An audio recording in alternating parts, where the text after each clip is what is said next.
ሰላም ጤና ይስጥልን ውድ አድማጭ ተመልካቾቻችን፣ በመከታተል ላይ የምትገኙ ጃኖ ቅማንት ሚዲያ ነው። ወቅታዊ ፕሮግራማችን አሁን ጀምሯል። በዛሬው ወቅታዊ ጉዳያችን የደብተራዎች መረን የለቀቀ ስድብና የቅጥፈት ንግግርን በቅማንት ሕዝብ ላይ እያደረጉት ያለውን እሱን በተመለከተ ነው ውይይት የምናደርገው። እንግዲህ ሰሞኑን አንድ ገርድባ የተባለ በዚህ በላይ አርማጮ አንድ ገዳም አለ። ያ ገዳም ላይ በተሰራ አንድ ፕሮግራም ቅማንትን የሚያዋርድ ቅማንትን የሚያንቋሽሽ አንድ ዩቲዩብ ላይ የተለቀቀ ፕሮግራም አለ። በብዙ እይታ አግኝቷል። የቅርብ ነው እንግዲህ እሱን በተመለከተ ነው፣ በቸልታ ማለፍ ስለሌለብን ነው። በዚህ ጉዳይ እንግዲህ ስናነሳ ቤተክርስቲያኗን ለምን እንተቻታለን የሚለውን ከዚህ ጋር አያይዘን የምናነሳ ይሆናል ማለት ነው። እንግዲህ በዚህ ረገድ ገርድባ መድኃኔዓለም የሰራውን መልእክትም በተመለከተ ዓላማው ምንድን ነው፣ ለምን ተሰራ የሚለውን ጠቅለል አድርገን የምንመለከት ይሆናል ማለት ነው። እስከ ፕሮግራማችን ፍጻሜ አብራችሁ እንድትቆዩ የአክብሮት ግብዣችን ነው። ዘንድር እንደተለመደው አብሮኛለ ሰፊውን ጊዜ ወስዶ ማብራሪያ የሚሰጥበት ይሆናል ማለት ነው። እንግዲህ እንደ መግቢያ ወደ አንተ ልምጣና ለምንድን ነው ቤተክርስቲያኗን መተቸት ያለብን? ታሪካዊ ዳራው ምንድን ነው መነሻው? ይህን ለማለት ቤተክርስቲያን ብዙ ጊዜ ቅማንትን በተመለከተ ትነሳለች እና ምንድን ነው ችግሩ የሚለውን ተመልካቹም ህዝቡን ማወቅ ስላለበት፣ በተለይም የሰሞኑ ፕሮግራም ደግሞ በጣም አስከፊና አስቀያሚም ስለሆነ ብዙ በሱ ጉዳይ ምናልባት እርምጃ መውሰድ አስፈላጊ ከሆነ በዚህ ጉዳይ የምትለው ነገር ካለ ወደ አንተ ልምጣ። መልካም። እንግዲህ ምንድን ነው ቤተክርስቲያን ከቅማንት ጋር የሚያገናኛት ምንድን ነው? ለምንድን ነው ዛሬ ራሱ መጥተው እንደዚህ አይነት መልእክት የሚያስተላልፉት? እንዲሁ ዝም ብሎ ሳደንሊ የተፈጠረ ነገር ነው ወይስ የቆየ ነው? የተለመደ ልክፍት ነው? ምንድን ነው የሚለው ነገር መብራራት አለበት፣ እንደ መግቢያ ማለት ነው። ትላንት ወይንም በዚህ ዛሬ 3 ቀን በፊት የተላለፈ መልእክት ነው ዩቲዩብ ላይ ተሰቀለ። እሱን ቀጥታ ሄደን ከምንተነትንና ስለሱ ከምናወራ ለዛ ምቹ ሁኔታ የፈጠረው ታሪካዊ ዳራ ምንድን ናቸው? እንዴት ነው የመጣቸው? ቤተክርስቲያን ከቅማንት ህዝብ የመጥፋት እንቅስቃሴና ወይም ቅማንትን የማጥፋት እንቅስቃሴና አጠቃላይ የእሴቶችን የመዝረፍ እንቅስቃሴ ጋር ምን ሚና ነበራት? እንዴት ነው የመጣቸው? ግንኙነቷ እንዴት ነበረ የሚለውን ነገር ማየት አስፈላጊ ይመስለኛል። ለምንድነው ቤተክርስቲያን መተቸት ያለብን? ታሪካዊ ዳራው ምንድን ነው የሚለውን ነገር እንዲያው ለማየት የተወሰኑ ነጥቦችን ላንሳ። አንደኛው እንግዲህ የኢትዮጵያ ኦርቶዶክስ ተዋሕዶ ቤተክርስቲያን ከመንፈሳዊነት ወጥታ የሲሶ መንግስት ስልጣን ይዛ የኖረች ነች ማለት ነው። ስለዚህ መንግስት ነች። የቅማንት ህዝብ ደግሞ ትልቁ ችግር የደረሰበትና ከነበረው ማንነት ተንኳቶ ዛሬ ያለው ትንሽ ቦታ ተወስኖ እንዲቀር የተደረገበት በዚህ ሲሶ መንግስት ትርክት ነው፣ ወይም የሲሶ መንግስት ስምምነት ነው። በሲሶ መንግስት ስምምነት መሰረት የመጣ ነው ማለት ነው። ይሄ የሲሶ መንግስት ስምምነት እንግዲህ ቤተክርስቲያን የፈለገችውን ማድረግ የምትችልበት የመንግስት ስልጣን ነበራት ማለት ነው። በዛ ጊዜ የርስ ዘመን ስለሆነ የርስ ባለቤት መሆን ትችላለች። ባለርስት ነች። የፈለገችውን ማድረግ ትችላለች። የፈለገችውን ቦታ ሄዳ መንጠቅ ትችላለች። ማንም ሊከለክላት አይችልም። የፈለገችውን የቅማንት ገልቦና የአምልኮ ማዕከል ሊሆን ይችላል። ዋቴቨር ሄዳ እንደፈለገ ማድረግ ትችላለች ማለት ነው። እንግዲህ ምንድነው እዚህ ጋር መነሳት ያለበት? በቅማንት ምድር እየገባች የፈለገችውን አድርጋለች። ድግናዎችን ወርሳለች። የፈለገችውን ያደረገችው። በነገራችን ላይ ቅማንትን ለማጥፋት ዋናውን ስራ የሰራችው ቤተክርስቲያን ናት። ወደ አማራነት የመቀየሩ ስራ ትልቁን ስራ የሰራችው ቤተክርስቲያን ናት። ዛሬም ትልቁን ስራ እየሰራች ያለችው ቤተክርስቲያን ነች። ያ የሲሶ መንግስት አባዜ ዛሬም ዘልቆ እየሰራ ነው። ዛሬም ማለት ነው። ዛሬም የሚያስቡት በሱ ነው እንጂ እንትን የተሻሻለ ነገር የላትም ቤተክርስቲያኗ ማለት ነው። ደብተራዎቿም በዛ ውስጥ ነው የሚሰሩት። ያን ለማስፈጸም ነው። they think that they are powerful። ሁሉንም ነገር ማድረግ የሚችሉ በቃ እነሱ ብቻ እንደሆኑ አድርገው ያስባሉ ማለት ነው። እና ቅማንትን ለማጥፋት የተጠቀሙት እዚህ በፊትም አንስቼዋለሁ፣ ልድገመው። በቀጥታ የትኛም ቦታ ትግራይ ላይም ኤርትራ ላይም ሸዋ ድረስ ማዕከል ሀገር ሸዋ ብቻ አይደለም እስከ ደቡብ ኢትዮጵያ ድረስ የነበረ እንትኖች ነበሩ። እና ይሄ አሁን ሰሜን ኢትዮጵያ የምትለው ጎጃም፣ ጎንደር፣ ወሎ ምናምን የምትለው በቀጥታ ትሄዳለች ቤተክርስቲያን። የቅማንት ድግና ላይ ቤተክርስቲያን ትሰራለች። በራሷ ኃይል ህዝቡን አስገድዳም ቢሆን ትሰራለች። ወታደር ይዛ ነው የምትመጣው። ትሰራና የአምልኮት ቦታ ላይ ነው ሰርታ በዛ ሰበካ ጉባኤ ወይም በዛ ዙሪያ ያለውን የዛ የድግናው ማህበረሰብ በሙሉ መሬቱ በርስትነት ይያዛል ማለት የዛች ቤተክርስቲያን ናት። በውስጥ የምታስቀምጠው ከ200 እስከ 300 ሳምታይምስ እስከ 400 የሚደርስ ዲያቆንም ቄስም አገልጋይ የሚባል መነኩሴም ምናምን ነው የሚቀመጥበት። ሰው እንደፈለገ ያደርጋል። ከዛ በኋላ ይሄንን ደብተራና መነኩሴ ምናምን ይሄ ከ300 እስከ ምናምን የሚሆነው የሚቀልበው የህዝቡን እዛ ያለ ህዝብ ነው። በምን በርስ ክፍያ ማለት ነው። ርስ ስለተጠቀም ክርስቴ ነው የኔ መሬት ነው ማለት ነው። ርስ አንተ አርሰ ለኔ ነው መክፈል ያለብህ ማለት ነው። የጭሰኝነት ስርዓት እኮ ነው። ልክ እንትን እንደነበረው ማለት አንተ እሷ ቁጭ ብላ መከራ አይን አይተ ሃይማኖት ተቀምጦ የአምልኮት ቦታ ተቀምጦ በዛ ላይ ደግሞ መሬት ሁሉ ይቀማል ማለት ነው። ግብር ትከፍላለህ። አጼ ቴዎድሮስ ይሄን ነበር የተጋፈጠው ማለት ነው። ደብተራ አምሮ የጠላም በዚህ ምክንያት ነበረ ማለት ነው። ይሄን ስታደርግ ነው የመጣቸው ቤተክርስቲያን። በዚህ ሂደት በረጅም የተንዛዛ ሂደት ውስጥ እየተሰላቸው ሰው ሃይማኖትን የቀየረውን ደግሞ አማራ እያደረጉ አማራ ነህ እያሉ የሄዱበት መንገድ በሙሉ በቅማንት ተጻራሪ ሆነው እንደሄዱ ያሳያል ማለት ነው። ይሄ ዝም ብሎ ዛሬ የተፈጠረ አይደለም። ይሄን በደንብ አድርጎ መረዳት ያስፈልጋል ማለት ነው። ቅማንትን እያጠመቀች በግድ ነው፣ በነገራችን ላይ በግድ ነው። አማራነት የሚባል ሌላ ማንነት የጫነችበት ቤተክርስቲያን ናት፣ ሌላ ማንም አይደለም። ይሄን ማንም አይደለም። መንግስት ጋር አንድ ነች። መንግስት የምትቀባው እሷ ነች፣ ሰው የምታዘውም እሷ ነች። መንግስት ውስጥ ገብታ ስራ የምትሰራው እሷ ነች። የአቃቢ ሰዓት ጨጌነት ምናምን የሚባለው የቤተ መንግስት ውስጥ ያለ ልዩ ልዩ ስታተስ እኮ ቤተክርስቲያኗ ይዛው የነበረ ስታተስ ነው። አድራጊ ፈጣሪ ነች። የምትፈልገውን ትቀባለች፣ የማትፈልገውን ታባራለች። በዚህ መንገድ ነው የመጣቸው። ስለዚህ ቤተክርስቲያን ብለን ስናስብ እንደ መንፈሳዊ ሳትሆን እንትን ይሄ ምንድነው በመንፈሳዊነት የታጀለች ሌላ መንግስቱና የመጣቸው። ይሄን ማንም ሊክዱ አይችልም። መንፈሳዊ አገልግሎት የሚመስሉ ነገሮች ስላሉ ብቻ ወይም ስላሉ በተለያየ መንገድ ስላለ እንጂ ዋናውን የመንግስትነት ስራ የሰራቸው ቤተክርስቲያን ናት፣ የመራችውን ቤተክርስቲያን ናት። ምክንያቱም እሷ የምትመለምለውን ነው የምትሾመው፣ እሷ የፈለገችውን ነው የምትሾመው።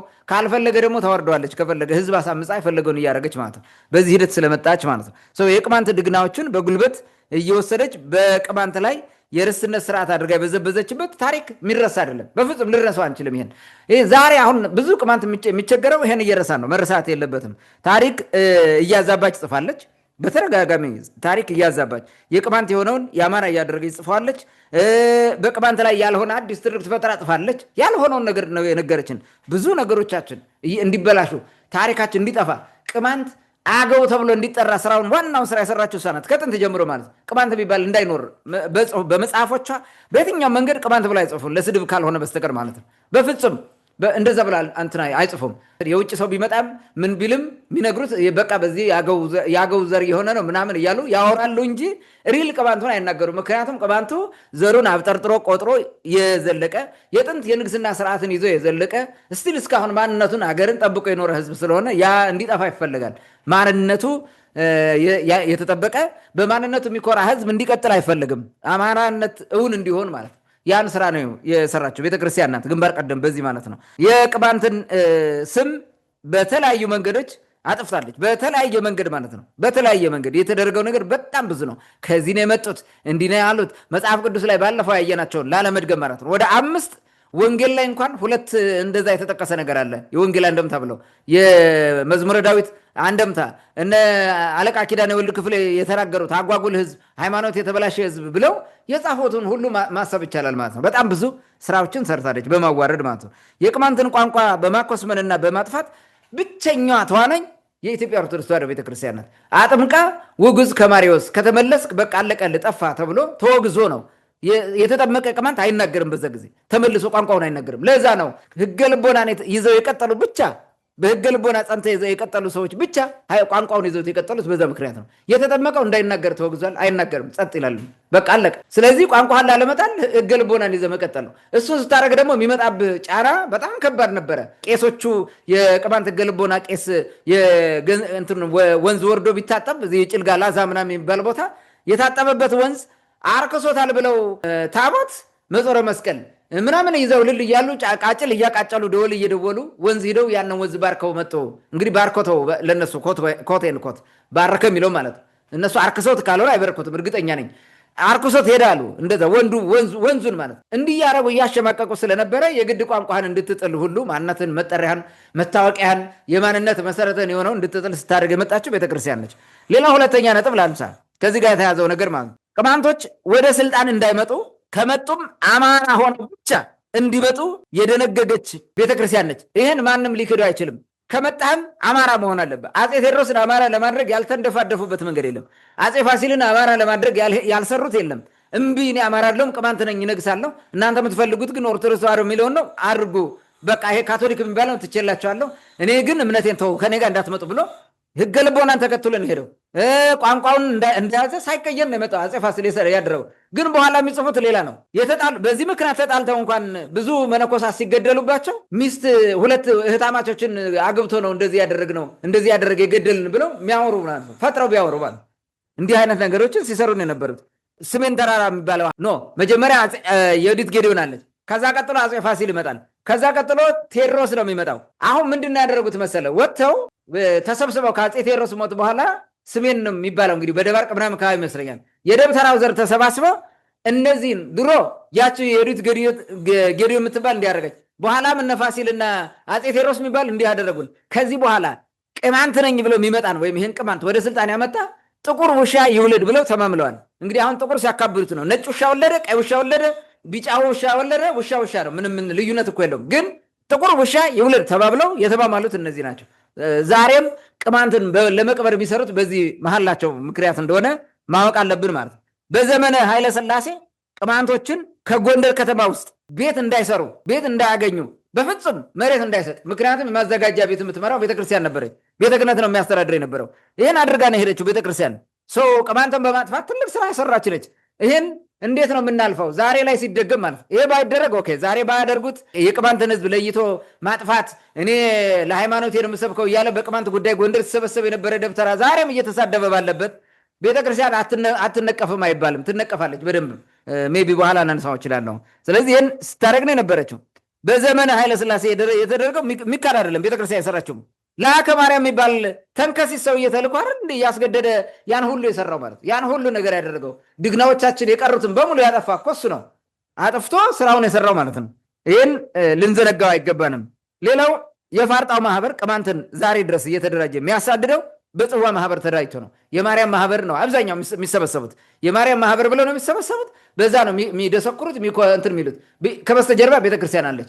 ይህንን የሚባርከው ደብተራው እየሄደ ነው። ከደብተራው ደግሞ ተራ ደብተራ ለሚሄደው በዛው ውስጥ ያለ የሴራ ደብተራ ለሚሄደው ምናልባትም የሀገረ ስብከት ማናጀር ወይ ምናምን ሳምታይምስ ሊቀ ጳጳስ ሊሆን ይችላል። ሁ የበርሰው እነዚህ በሙሉ እየሄዱ ነው የሚያስተባብሩት። የጥፋትን ቡድን በመምራት ትልቅ ስራ ሰርታለች።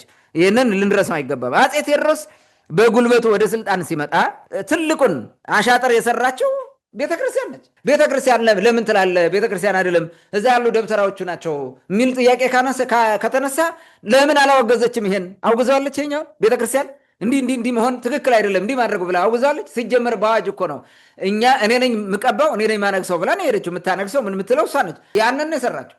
ለአፄ ቴዎድሮስን ለእንትን ለማድረግ ዘር ፍለጋ በማንዘር በዚህ ምናምን ለማስመሰል ማለት ነው። ሂደው በእናቱ በኩል እንዲህ ብሎ ምናምን ወይ ደግሞ በዚህ በኩል ተብሎ የሰሎሞን ዘር ብሎ ነው እንትን ያደረጉት ቅድም እንዳነሳት። ግን ያን ሴራ ሁሉ የሰሩትና እነ ካሳ ምርጫን እነ ዋቅሽም ጎበዜን አስተባብረው ማለት ነው እንግሊዝን መርተው እንዲመጣ አድርገው ያ ሁሉ ጥፋት አፄ ቴዎድሮስ ላይ ያስጠፉት ደብተራዎቹ ናቸው። ለምን ያን የማስተካከያ እርምጃ ወሰደብን ዋይ በሚል ማለት ነው።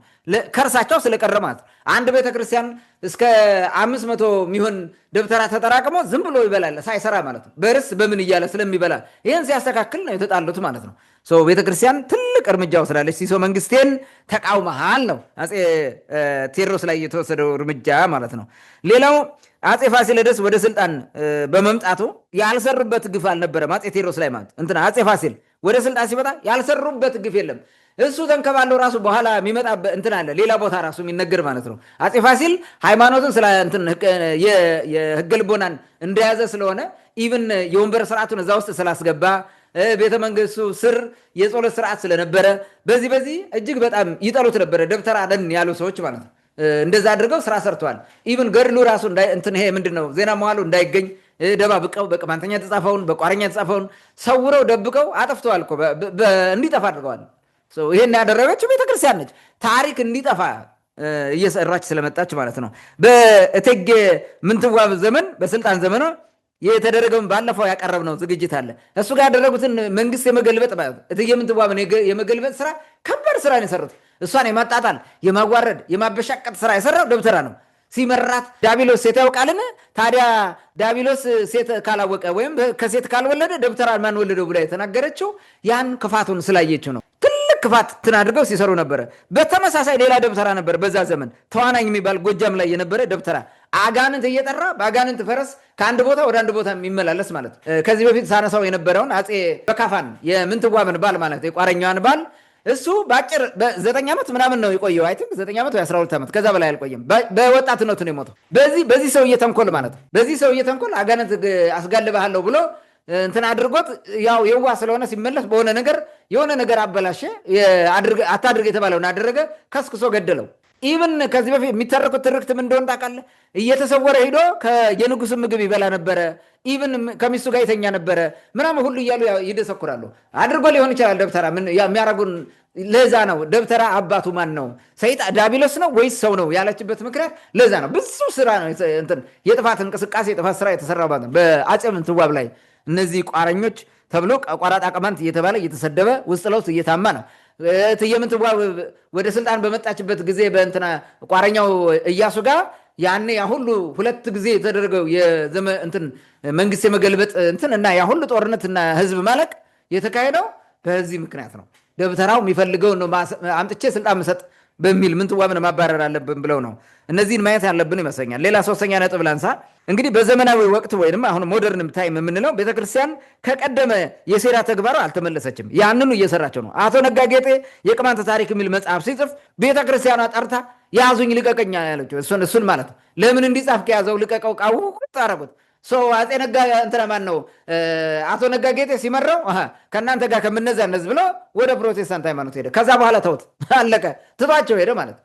እና ቤተክርስቲያን ያላረገችው የለም። ለምን የቅማንትን ታሪክ ጻፍክ? ለምን ስለ ቤተክርስቲያን ያደረገችውን ነገር አነሳ እዛ ውስጥ? ዋይ ለምን ዮዲት ጌዲዮን ያደረገችውን መልካም ነገር አጋለጥክኛ? ጉዲት ብለን የጻፈናትን የሚል ነገር አንስተው ሲጠራሞቱ የነበሩት እነዚህ ናቸው። የቅማንት ጥያቄ ከመነሻው ጀምሮ ለማጥፋት ትልቅ ስራ የሰሩት እነዚህ ናቸው። ደብተራዎች እኮ ናቸው። ከናፄ መለስ ዜናዊ አፄ ብለው ይሻላል። እነ መለስ ዜናዊ እና አፄ መለስ ዜናዊ ያን በአፄነት ሲሰርዙት ቅማንትን ሰርዙልን እንጂ ሌላውን ነገር ምንም አንልም የፈለገ አድርጎት ብለው እኮ ነው። አብረው ተማክረው እኮ ነው ይሄን የሰሩት። ደብተራ ያልተማከረበት ሴራ የለም በቅማንት ላይ ማለት ነው። ዋናው ቅማንት እንዲጠፋ ስለሚፈልጉ ወልቃይትን ውሰድ ራያን ውሰድ ምናምን አይገደንም የራሱ ጉዳይ ብለው ነው ሄዱት።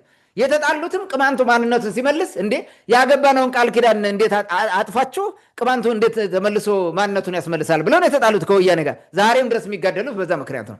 ይሄ ግልጽ ነው። ይሄን ሁሉ የደብተራው እጅ ያለበት ማለት ነው። ሌላው የቅማንትን ህዝብ በማስጨፍጨፍ ተቀዳሚ ስራ የሰራችው ቤተክርስቲያን ናት። ይህን ማንም ሊረሳ አይችልም። ገንዘብ መድባን ያሰራችው በጣም ብዙ ገንዘብ። ዛሬም ጎንደር ላይ የተደረጉት ነገሮች በሙሉ የሰራችው እሷ ነች። አሁንም የምትሰራው እሷ ነች። ከገዳማት በለው ማህበረ ስላሴ በለው አሁን ትክል ድንጋይ አካባቢ ያለ ገዳም በለው የሚሰራው ሴራ ነው። ይሄ ነው የሚሰራው። አንድ ደብተራዎቿን በቅማንት ምድር መሪጌታ ምናምን ብለው ያስገባሉ። ይገባል፣ ይመርጃል። የህዝቡን ፍላጎት የህዝቡን የልብ ትርታ ምን እንደሚሰራ ምን በልቶ እንደሚያድር እየመረጁ ስራ የሚሰሩት ይሄ ነው። ስለ ልቦና እየገመገሙ ስራ የሚሰሩት እነዚህ ደብተራዎች ነው። መረጃ ሁሉ አላቸው፣ ጆሮ ጠቢ ማለት ነው። ይህን እያደረገች ነው የመጣችው። ሌላው ዛሬ ድረስ ባለርስነቷን ለማስቀጠል ይሄ ገዳም እሰራበታለሁ ይሄን እንዲህ አረግበታለሁ ሂዳ ደግሞ በዛው እየሄደች እንደፈለገ ህዝብ የምትሰድብበት ምክንያት ከዛ የመነጨ ነው። ይሄ ከድሮ ተሸክማ የመጣቸውን የማጥፋት ስራ ነው የምሰራው። በድግናዎቻችን ላይ ቤተክርስቲያንና ገዳማት ለማስፋፋት በማን አለብኝነት ስራ እየሰራች መሆኑን ማወቅ አለብን ማለት ነው። ሌላው ምንድን ነው የተለመደ የስም ማጥፋት ስራዋን እየሰራች ነው። በኋላ የምናነሳው አንዱ ማሳያ ይሆናል። ሌሎችም አሉ በግልጽኛ የማናውቃቸው ማለት ነው። በየአውደ ምሕረቱ እየሰበሰቡ ሰው በማይገኝ ሌላ የተማረ ወይም የመነቃ ሰው በሌለበት ህዝቡን እንዴት እያደረጉ እንደሚያስተምሩ እናውቃለን ማለት ነው። በመጨረሻ ቤተክርስቲያን መንቀፍ ተገቢ አይደለም። ለምንድን ነው የምትነቅፉት የሚያነሱትን እንዲሁ ዝም ያጭር አድርጌ ለማንሳት ነው። ቤተክርስቲያን ከጥፋቷ ካልተመለሰች በሚገባ ትነቀፋለች። ይሄ ሁሉ ወንጀል የሚሰራው ማን ነው እንዴ? ይሄን ሁሉ እየሰራች ሃይማኖታዊት ብቻ ወይም መንፈሳዊት ብቻ ሆና ብትቀጥል እኮ ማንም አይናገራትም። ለምን እናገራለን? ዋይ የእስልምናን ሃይማኖት እኛ እንተቸዋለን። አይተህ ታውቃለህ? በቅማንት ላይ እንዲህ አደርጋለሁ አስገድጄ ያሰልምሃለሁ ምናምን የሚል ነገር ሰርቶ ያውቃል እስልምና? ነቅፈን አናቅም። ሌላም ሃይማኖት መጥቶ በቅማንት ላይ እንደሚያደርግ አንስተን አናቅም በፍጹም። ከጥንት ጀምሮ ቅማንትን በማፍረስ ትልቅ ስራ የሰራችው ቤተክርስቲያን ናት። ዛሬም ያንን ቀጥለዋለች። ጎንደርን በቅማንት ጎጃም በቅባት እያለች የምትሰብከው ይሄ ነው። የጥንቱ ፍላጎቷን በእኛ ላይ ኢምፖዝ አድርጋ ለመሄድ ምሰራውን ለምን የማትነቀፈው? ዋይ እንዲያውም ከሌላ ተቋማት በላይ ቤተክርስቲያን ነው የምትቃወመው የምትነቀፈው። ለምን ብለህ ካነሳኸው ከመንፈሳዊነት ወጥታ ፖለቲካዊ ስለሆነች ከመንፈሳዊ መሪነት በክርስቶስ ስርዓት ከመመራት ይልቅ እሷ የምድራዊው የቄሳርን ስርዓት ወይም መንግስትን መሪ ሆና ስለመጣች ቀቢ ሆና ስለመጣች ማለት ይሄ ነግሳል ይሄ አይነግስም የሚል የዘረኝነት ስራ ስላስተማረች የነበረ የቀደመውን የሰለሞን ይሄ ምንድነው የቅማንትነት ማንነት አጥፍታ የራሷን የውሸት ሰለሞንነት ይዛ መጣ ህዝቡን ስላደነቆረች ዋና ተጠያቂ የምትሆነው ቤተክርስቲያን ነች። ይሄ ግልጽ ነው። ለምንድን ነው ማትተቸው? በደንብ ነው የምትተቸው። እኛ ማንተቸው ቤተክርስቲያንን ዶግማውን ቀኖናውን አንተቸው። በቃ ይሄ እንዲህ ያለችው ስለ ክርስቶስ ባህሪ፣ ስለ ስላሴ፣ ስለምን አምስቱ አዕማደ ምስጢራት፣ ሰባት የቤተክርስቲያን ምስጢር አንስተን አንፈተፈትም። አይመለከተንም፣ በፍጹም አይመለከተም። አይደለም እነዚህ ሌሎች ተያያዥ ጉዳዮችን አናነሳም። ይህን በተመለከተ ማለት ነው። እንደ ክርስቲያን የሚገደንን ነገር ልናነሳ የምንችል ካልሆነ በስተቀር በሚዲያ ይሄንን ነገር አንስተን እንትናለን። እንዲያውም ቤተክርስቲያንን አላግባብ የሚተቹትን እኛ ነን ከነሱ ይልቅ የምንጋፈጥላቸው። ይሄ መታወቅ አለበት ማለት። መተቸቷ ግን በጣም ተገቢ ነው። ከፖለቲካ ካልወጣች ቤተክርስቲያን በሚገባ ትነቀፋለች። መንፈሳዊ ብቻ ካልሆነች በሚገባ መነቀፋ አይቀርም። ደብተራ እያሰደደች እንደዚህ ሰው ህዝብ እየተዋረደ እየተንቋሸሸ ታሪክ እያወላገደች እየጻፈች በማይመለከታት ሰማያዊ መንግስት ከመስበክ ይልቅ ምድራዊ መንግስት እየሰበከች የመጣች ቤተክርስቲያን እንዴት አትነቀፍም? ትነቀፋለች በሚገባ ነው። እኛ ብቻ ሳይሆን እግዚአብሔር ራሱ አጥብቆ ይነቅፋታል። ማወቅ ያስፈልጋል። ሌላው ይህን ሁሉ ግፍ እየሰራች አንድም ቀን ራሷ ተሸማቃ አታውቅም። እኛ አንሸማቀቅም ለመተቸት ማለት ነው። መሸማቀቅ ያለባት ቤተክርስቲያን ናት በዚህ ረገድ ማለት ነው። ከእግዚአብሔር አድርጊ ካላት ውጭ ወጥታ የምታደርግ ነው እሷ ናች መነቀፍ ያለባት። ሰይጣን ይግዛኝ ያለውን ነቅፋ በአውግዛ ማትለየ ቤተክርስቲያን እንዴት ነው አንተ ማትነቀፈው? በሚገባ ነው የምትነቀፈው እቺ ማለት ነው። ቅኝ ገዥነትን ይዛ መታ ዛሬም ድረስ ያኛውን ቅኝ ገዢ ሂዳ ርስት ምናምን እያለች በቅኝ ግዛት የምትይዘውን አስገድዳ የምታጠምቀውን ዛሬም ድረስ እሱን ኢምፖዝ ለማድረግ እየሰራች ስለሆነ ማለት ባህር ዳር ላይ ባለፈው የቅማንት የህግ ልቦና አምልኮት አባቶች እንዳይናገሩ ያደረጉትን አፋና እኮ እናውቃለን። ይሄን እያደረገች እንዴት አትነቀፍም? በሚገባ እነቅፋታለን። ዶግማ እና ቀኖናን ግን ቅድም እንዳልኩት አነቅፈም። በአጠቃላይ ይሄን ይመስላል በዚህኛው ቶፒክ ማንሳት ፈለጉት። ታንኪ መልካም። እንግዲህ እንደ መግቢያ ወደ ዋና ጉዳያችን ከመግባታችን በፊት ለምን ይህን ሀሳብ እንደምናነሳው መንደርደሪያችን ሰው እንዲገባው እንፈልጋለን። ብዙ ነገሮችን ማንሳት ይቻላል። እንግዲህ ወደ ዋናውና አሳዛኙ አሳፋሪው ነገር እንምጣ።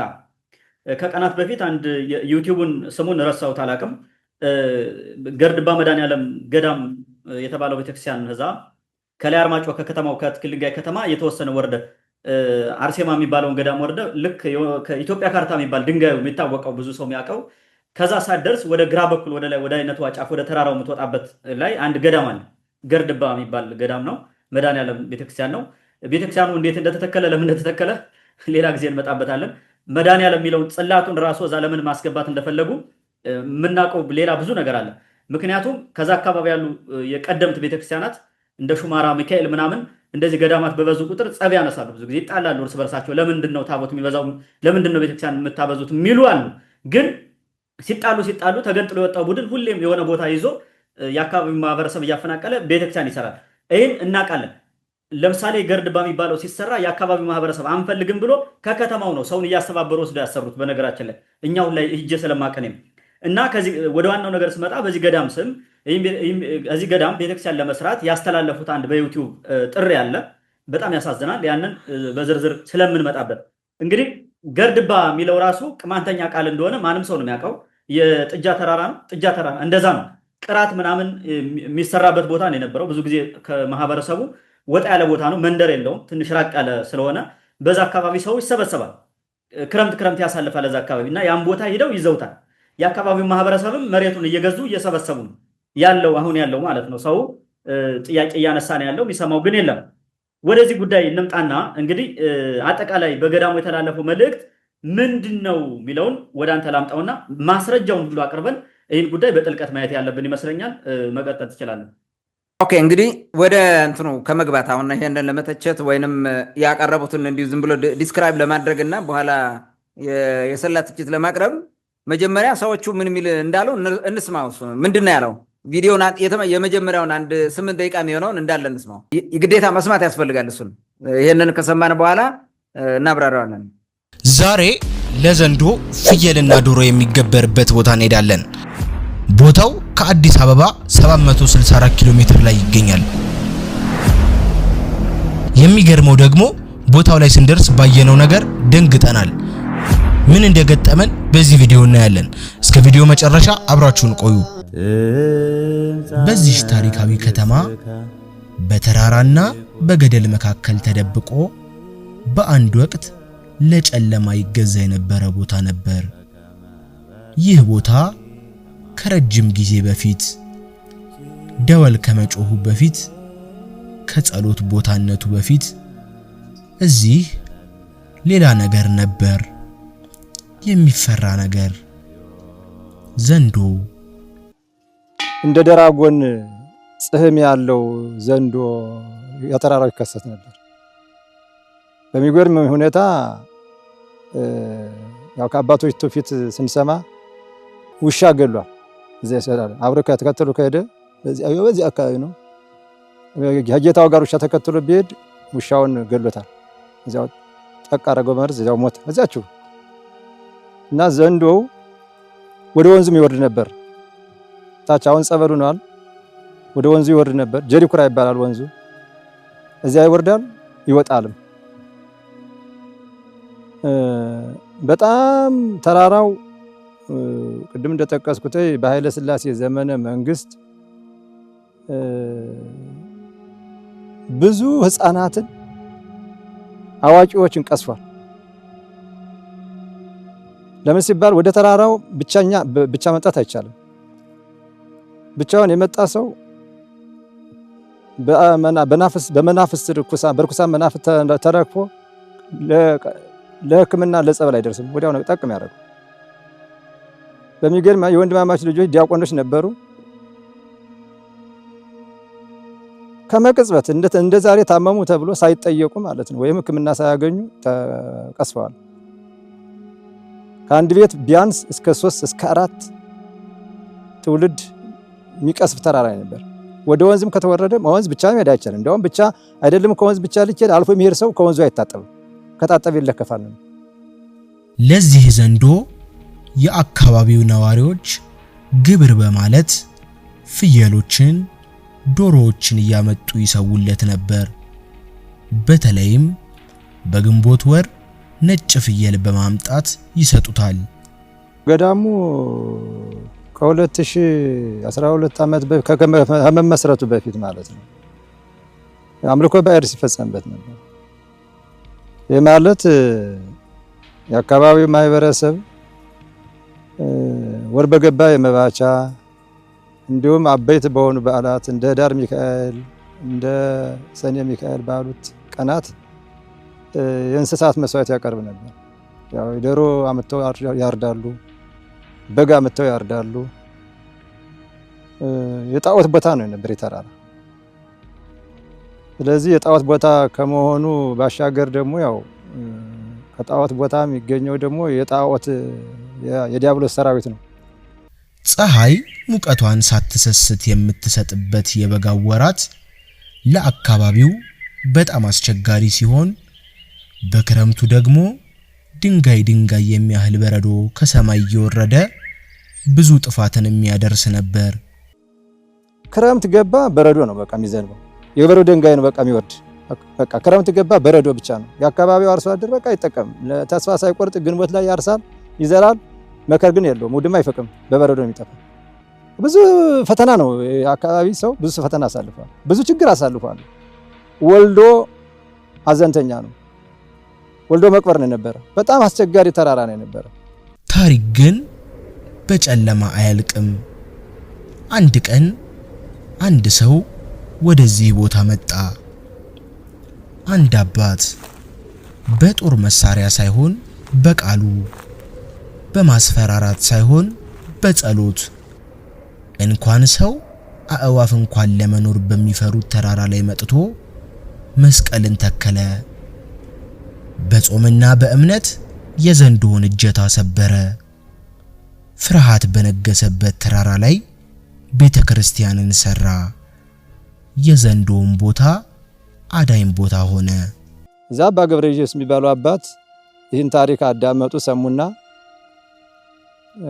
ለተወሰኑ የሃይማኖት መሪዎች ምክር አማከሩ። ይህን ተራራ አበቅል፣ አትክልት አይወል፣ ልማት የለው፣ እስቲ ገዳም ተመስርቶ የአባቶች የእናቶች መጠለያ ቢሆን፣ የጸሎት ቦታ ቢሆን ይሄ የምሰማው ክፉ ስራ ይርቅ ነበረ ብለው ሲያማክሩ ይህን ወደ ህዝቡ ያቀርቡትና ህዝቡ የአካባቢው ህዝብ የሱን ምላሽ ሰምተው ከዚያ በኋላ እኛ ችግር የለም የሃይማኖት መሪዎች ተራራው መንፈስ ቅዱስ ማደሪያ ቢሆን የጸሎት ቦታ ቢሆን እንወዳለን የሚል ነገር ተነጋገርን።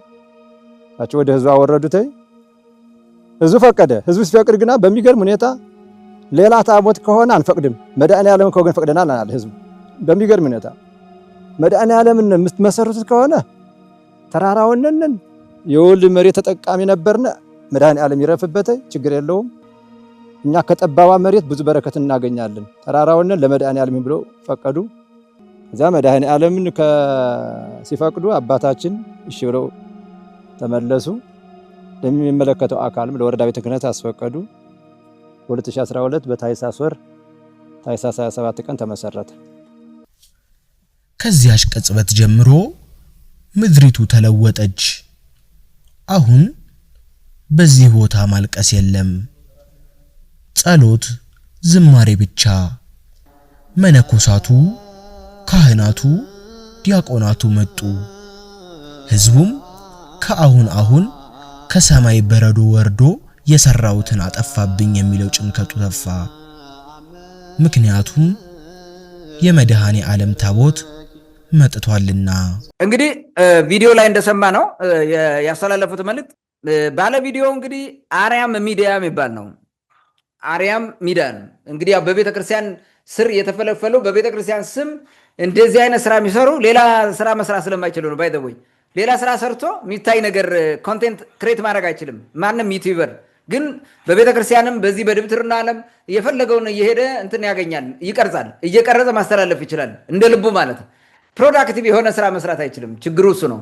ዩቲዩበሩ ራሱ እንደዛ ነው። አሁን ብዙ ዩቲዩበር ጥገኛው ዩቲዩበር ቤተክርስቲያንን ወይም ሃይማኖትን መሰረት አድርጎ ነው ሲለፈልፍ መሰማው ማለት ቁም ነገር የሌለው እንዲህ አይነት የውሸት ነገሮችን እያደረገ አይተው ከሆነ መግቢያው ይሄ እንትን ምንድነው የሚለው የሆነ የሚገርም ነገር አለ ቦታው ስንሄድ የገጠመን ነገር ምናምን ይላል። ምን እንደገጠመው እኮ በኋላ አይነግርህም። የገጠመን አስፈሪ ነገር አለ እሱን አብረን እናያለን እያለ የሚተርከው ማለት ነው። ስለ ዘንዶ ብሎ ዘንዶ እየሮጠ ምናምን ያሳያል እንትኑ ላይ መግቢያው ላይ ማለት ነው።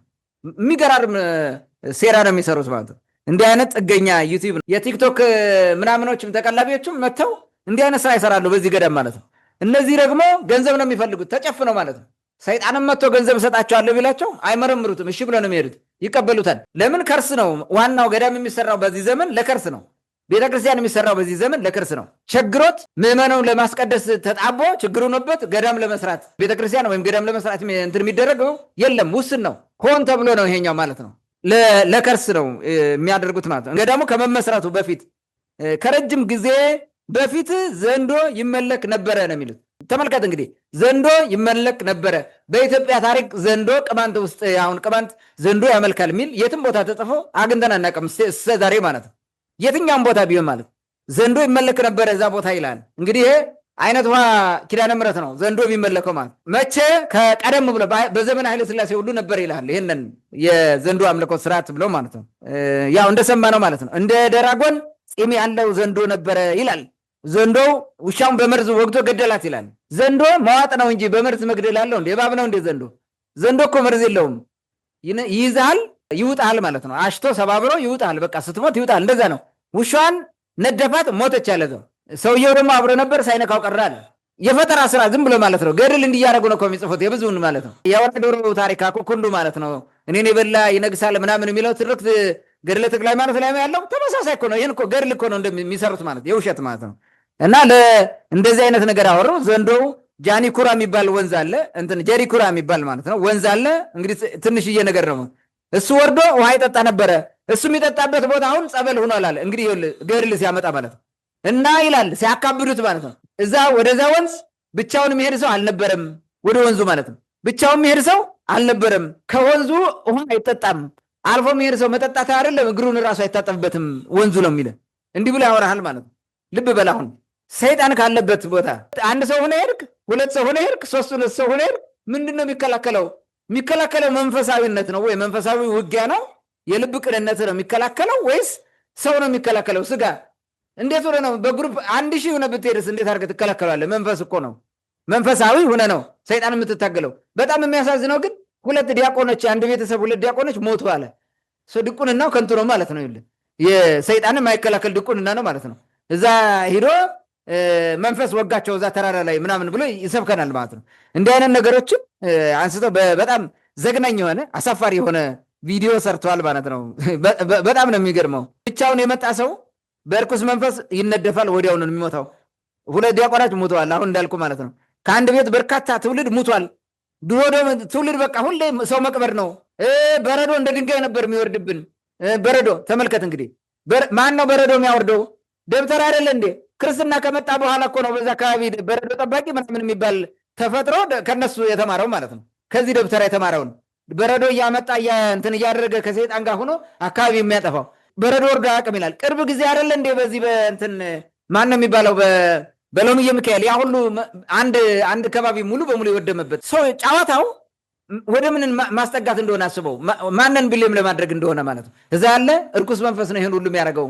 ህብረተሰቡ እየተሳቀቀ ምርት ምናምን ማግኘት እንኳን አይችልም ነበር እያሉ ይለፋደዳሉ ማለት ነው። ይሄ በጣም ስህተት ነው። ዝም ብሎ የፈጠራ ነገሩን ለማባባስ ተብሎ የተደረገ ነው ማለት ነው። ከአንድ ቤት ይህን ያክል በርካታ ትውልድ ሲሞት ነበረ። ወደ ወንዝ እነማን ናቸው ሞቱት? አሁን ከሌ የሚባሉ ሰዎች እንዲህ ተደርገው ሙተዋል፣ ከሌ የሚባል በዚህ ጊዜ ብለው ቢያነሱት ኦኬ ትሬስ ባራካ አድርገህ ሄደህ ትጠይቃለህ ነበር እንዴ ብለህ ማለት ነው። ይሄ ፈጠራ ወሬ ነው። ምንም የማያውቀው እኮ ነው። ትናንት የመጣ ሰውዬ ዝም ብሎ ፍጥር አድርጎ ይሄን ያወራል እንደ እንትን ማለት ነው። ይሄን ማየት ወደ ወንዝ ብቻ መሄድ አይቻልም። አልፎ የሚሄድ ሰው ሁሉ ከወንዙ አይታጠብም፣ ከታጠበ ይለከፋል፣ ይሞታል ብሎ ያወራል ማለት ነው። ይህን እንግዲህ ዝም ብለን መመልከት ነው።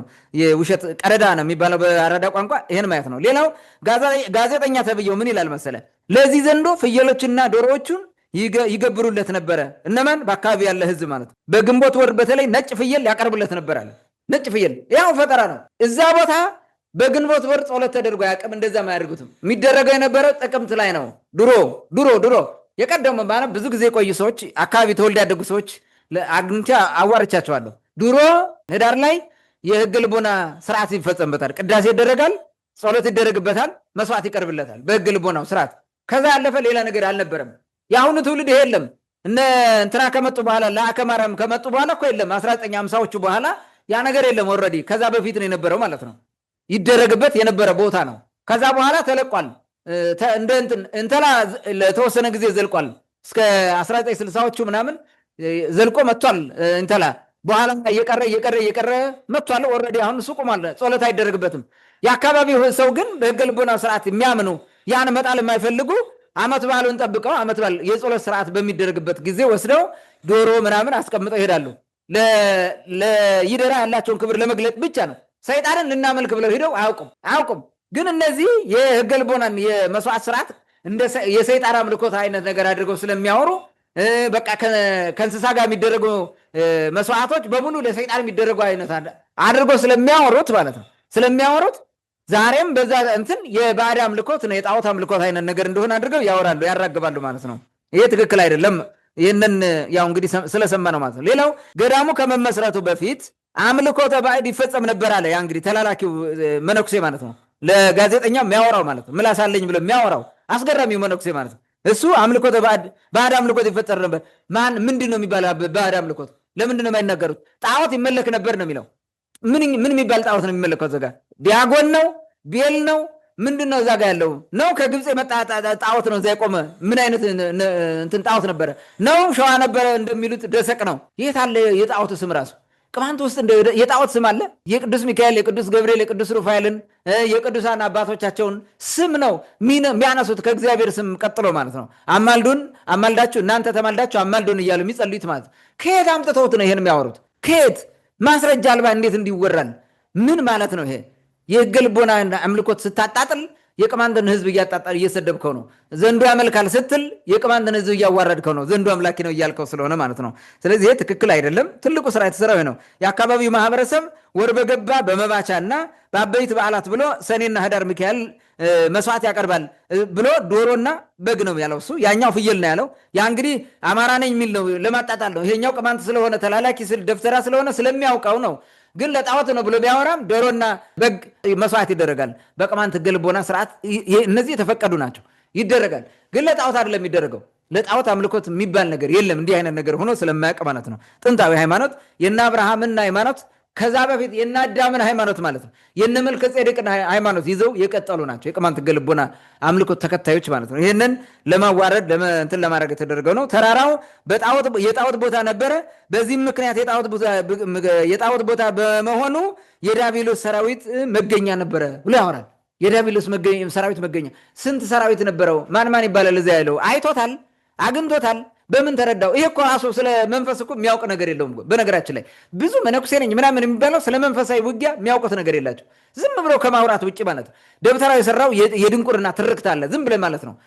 እንዲያውም አሁን ሰይጣንን የሚታገሉ ሰዎችን መንፈሳዊ ውጊያ ከሰይጣን ጋር የሚጓጉትን ሰዎች ነው የሚያሳድዱት እነዚህ ራሳቸው ማለት ለምን የሚያወሩትም የሚያደርጉትም ሲመነኩሱም ክህነት ሲቀበሉም አብረው ክህነት የተቀበለው ዲያብሎስ ነው። ሌላ ስራ የለውም። ለዛ እኮ ነው አንድ ገዳም ላይ አብረው መኖር አቅቷቸው እየተጋደሉ እየተጣሉ እየተለያዩ ለብቻ ገዳም ምርባት የጀመሩት ማለት ነው። ለከርስ ነው ለክብር ነው እንጂ ለክርስቶስ ከፍ እንዲል እግዚአብሔር እንዲመሰገን እንዳልሆነ እናውቃለን። ይህን በደንብ አድርጎ ማየት ያስፈልጋል። በረዶ እንደ ድንጋይ ዘንብ ነበረ፣ ወልዶ መቅበር ብቻ ነበረ ሁሉ ይሄን ያደርጋል። እኛ ከመጣን ገዳሙ ከተሰራ ቆመ ይላል።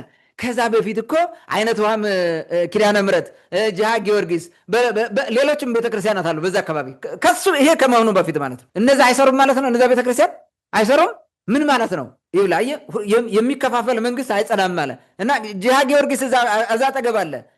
አይነት ውሃ ኪዳነ ምሕረት እዛው አለች። እነዚህ በረዶውን ካልተከላከሉ ሌላውን ካልጠበቁ ይሄኛው መጥቶ ወደ አዲስ እንዴት ነው የሚጠብቀው? አዎ ነው እነሱ ልዩ ቅዱስ ናቸው። ከየት ነው የመጡት እንዴ? ይሄ እኮ በዘር በምናምን እየተከፋፈለ ተጣልቶ የመጣ ተሰባሰበ እኮ ነው። አናውቅም እንዴ? ሃይማኖት ራሱ አሳዶት የመጣ አይደል እንዴ? ለክርስቶስ ራሱን አሳልፎ መስጠት አቅቶት የተሰባሰበ እኮ ነው። እያወቅ ነው ማለት ነው። እሱ ልክ ልዩ የሆነ ቅዱስ የሆነ ይሄ ገዳም የተለየ ተአምር እንደሰራ አድርጎ በማውራት ዩቲዩብ ምናምን ላይ አሰራይተ ገንዘብ ትሰበስባለህ። አየው ዓላማው ዋናው ይሄ ነው።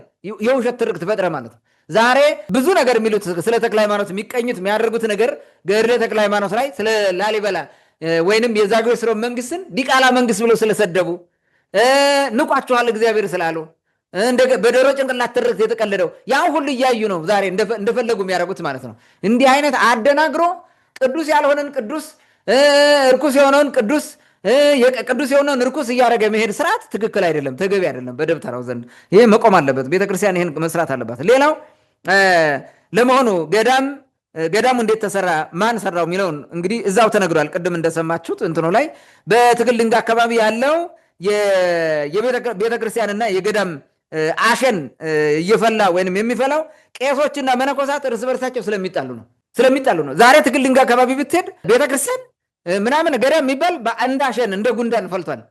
ሰው ራሱ መተኛ አቅቶታል። ማይክራፎን እያያዘ ድልቅ የሚያደርጉት ከተማን ከዛች ትንሽ ከተማ እንትን ብሶ ይህ ሁሉ ቅዱስና ሊሉ እንዳይሆን ሰው እያደነቆረ ማለት ነው። ሰው እያደነቆረ ሰው በጊዜ እንዳይተኛ ማለት ነው። እኔ እኮ በጣም ግርም ነው የሚለኝ። ለምንድን ነው ከቤተ ክርስቲያን ውጭ ጸሎት የምታደርገው? እዛ ለተሰበሰበው ሰው ነው። ከተማ የምታምሰው ምንድን ነው? ልዩ እምነት ያለው ሰው ነው ያለ። ለምን ነው የምታምሰው እዛ ጋር? ይሄ መቼም ለወደፊቱ ህግ ይወጣል ብዬ አስባለሁ። ኢትዮጵያ ውስጥ ልክ የውጭ ዓለም እንደሚያደርገው ማለት ነው። ኤኒዌይስ እሱን እንተው፣ የራሳቸው ጉዳይ ስለሆነ። ዝሮ ግን ይሄ ገዳምም የተመሰረተው በጠብ ነው። አንደኛ ከሌላ ቦታ ቅማንት ናቸው ተብለው የተሰደዱ ሰዎች ናቸው የተባረሩ ከተለያየ ቦታ ከተለያየ ገዳም። ሁለተኛ የተወሰኑ ሰዎች ጽርሐ አርያም የሚባለው ይሄ የባጀን አምባው ማለት ነው ዘርፈው አጭበርብረው ያን የቅማንት ድግና ወስደው ገዳም ሲያደርጉ ከዛ ውስጥ አሰርተው እንደ ባሪያ ቀጥቅጠው አሰርተው ሲያበቁ ጉልበታቸውን ሲጨርሱ ያባረሯቸው ሰዎች ማለት ነው። ከዛ ተሰባስበው እዛ ሄደው ያን ገዳም መሰረቱ። ኦኬ በሰላም ለምን አይኖርም ከወገኑ ጋር? ታዲያ ጥያቄው ለምንድን ነው በሰላም የማይኖሩት? ከወገናቸው ጋር ተሰደው የመጡ ማለት ነው። እና ትልቁ የሚያሳዝነው ይሄ ነው። በጣም የሚያሳዝነው ማለት ነው። ከዛ ተሰደው የመጣ መነኮሳት ነው ይህንን የመሰረቱት። ይህን ማወቅ አለብን ማለት ህዝቡ በየዋህነት ፈቀደላቸው። አሁን ገንዘብ ለመሰብሰብ ብለው የራሳቸውን ህዝብ እያዋረዱ ይሰድባሉ። ተላላኪ ባንዳ ማለት ባንዳ ደብተራ ተላላኪ ወገኑን ይሰድባል። ራሱ የመጣበትን ማህበረሰብ ይሰድባል፣ ያዋርዳል በሌለው ነገር ማለት ነው። ኑሮት እንኳን እንደዛ ጣዖት አምልኮ ቢሆን እንኳን ብትናገረው ኦኬ ነበረ ማለት ትችላለህ። በቃ ነበረ ዋንስ ፓስ በቃ አሁን ተውን ብለህ ዝም ትላለህ። ያልነበረውን ነገር እንዴት እንደዛ ያደርጋሉ? ህገ ልቦናን እኛ እንቀበላለን ተቀብለነው ነው ያለፍነው ብለው እያወሩ አባቶቻችን አንተን ምንድነው የቀደሙ አባቶቻችን እያለ እያወራ እንዴት ይሄን ዛሬ ይሳደባል? ልብ በል። ስለዚህ ገንዘብ መዝረፍ ነው ዋና ስራቸው ማለት ነው። አሁን ገንዘብ ለመብላት ነው። እንግዲህ ታኅሳስ 27 ቀን 2012 ዓመተ ምህረት ነው የመሰረት ድንጋይ ተጣለ ቢባለው ያገደም ሜቢ አንተም እንግዲህ ሄደህ በዛ ጊዜ ያ ሰርታል ማለት ነው ቅድም እንደተናገርከው ስለሆነ ኤኒዌይስ ምንም ይሁን ምን ህብረተሰቡን እንደዚህ በየዋህነት እያታለሉ እየወሰዱ ግን ተመልሰው ይሰድባል። እኛ አሁን ምን ሰራው ገዳም ምን ሰራው ስንሰራ ሄደን የምናገለግለው ጽድቅ ብለን ነው። ግን ጽድቅ አይደለም። እነዚህ ለከርሳቸው ነው የሚመሰርቱት። ከርሳቸው የሚሞላ ነገር ይምጣ ህዝብ የለም ምን የለ ኢቭን ታቦት አውጥተው የሚሸጡት አብዛኛዎቹ እነዚህ አይደል? ማን ነው እንደ ታቦት የሚሸጠው? ቤተክርስቲያን ውስጥ ምንም እኮ የሚፈሩት ነገር የለም ከርስ ለመሙላት ማለት።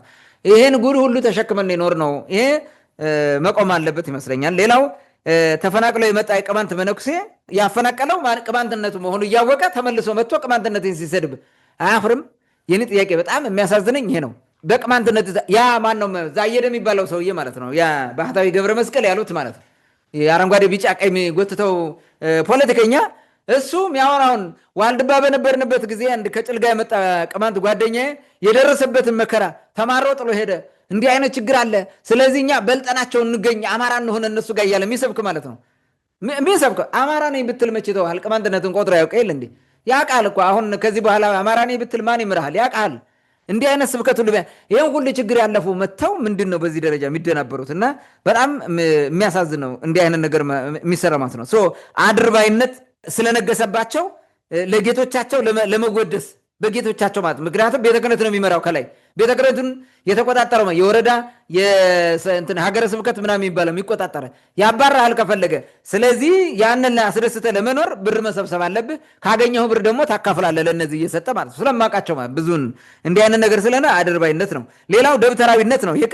ቅጥፈት ደብተራዊነት ማለት ውሸት ነው። ደብተራዊነት ውሸት ነው፣ ቅጥፈት ነው። ውሸቱን እውነት አስመስለ መሄድ ነው። ትንሽ እውነት ይዘህ ብዙ ውሸት ማውራት ነው። ያልሆነውን ፈጥረ ማውራት ነው። ያልሆነ ነገር ማለት ዶሮ እንዲህ ብሎ ጮህ እያለ ትርክት እንትን አድርጎ አንተን እንትን የሚቀማህ ማለት እግዚአብሔር የእናንተን ንግስና ጠልቶታል እያለ ማለት ነው። ንግስና የሚቀባ እየዞረ ሃይማኖት ከመስበክና ወንጌል ከመስበክ ይልቅ ንግስናን እየሰበከ የመጣ ደብተራዊ ነው። ደብተራ ማለት ቅጥፈት ነው። ይሄን ማወቅ አለብን። ሌላው ድንቁርና ነው። ድንቁርና ምንድን ነው? እዚህ ጋር ድንቁርና የሚገለጠው ጣዖት አምልኮት ነበረ ባዕድ አምልኮት ነው ብሎ ማውራት ድንቁርና ነው። ምነው ህገ ልቦና ጣዖት አምልኮት አልነበረም። ህገ ልቦናን መስደብ ስለሆነ ማለት ህገ ልቦናን ከሰደብከው ደግሞ ድንቁርና ነው። ይሄ ምንም ዴፊኒትሊ ሹር በቃ ድንቁርና ነው። ሌላ እንትን የለውም ማለት ነው። ሌላው በህዝብ ላይ ያላቸው ንቀት ያመለክታል። ራሱ መሬቱን በሰጣቸው ሰጥቷቸው እዛ መሬቱን እንትን አድርጎ ባሰራቸው ማለት ነው። የነሱን ያን ሁሉ ኮተታቸውን ተሸክሞ ስለዘለቀ በዚህ ደረጃ መዋረድ አለበት፣ መሳደብ አለበት። ንቀታቸውን ነው ህዝብ እንዴት እንደተናቀ ማየት ያለብን። ሌላው ህዝቡ እንዴት እንዳንቀላፋና በደብተራ ተኝቶ ተጋርሞ ጆሮ ላይ እንዴት እንደሚሸኑበት ማለት ህብረተሰቡ ገዳሙ ራሱ እዛ አካባቢ እንዲለቅ መጠየቅ አለበት። ህብረተሰቡ ልቀቁልን ማለት አለበት። እኛ በቃ ልቀቁልን፣ ባዕድ አምልኳችን ነው የሚሻለን። እናንተ ከመጣችሁ ይሄን ሁሉ ካዋረዳችሁን ባዕድ አምልኮ ብላችሁን አይደል እሱ ይሻለናል፣ አንፈልግም፣ ውረዱ ማለት አለባቸው። ከተራራችን ውረዱ፣ የኛ የጥጃ ማሰማሪያ ተራራችን ማለት ነው ውረዱ ማለት አለበት እንጂ እነዚህን ተሸክመው መሄድ ያለበት አይመስለኝም። ህብረተሰቡ መንቃት አለበት። ዓላማቸው ምንድን ነው የሚለውን ከዚህ ቀጥሎ ባለው ርዕሰ ጉዳይ ብናነሳ መልካም ነው ብዬ አስባለሁ። ታንክ ዩ። መልካም ይዘንድር እንግዲህ በዛ ገዳም የተላለፈው መልእክት በስፋት አንስተዋል። ዘንዶ ይመለካል ምናምን በቃ ውሻ ይሞታል።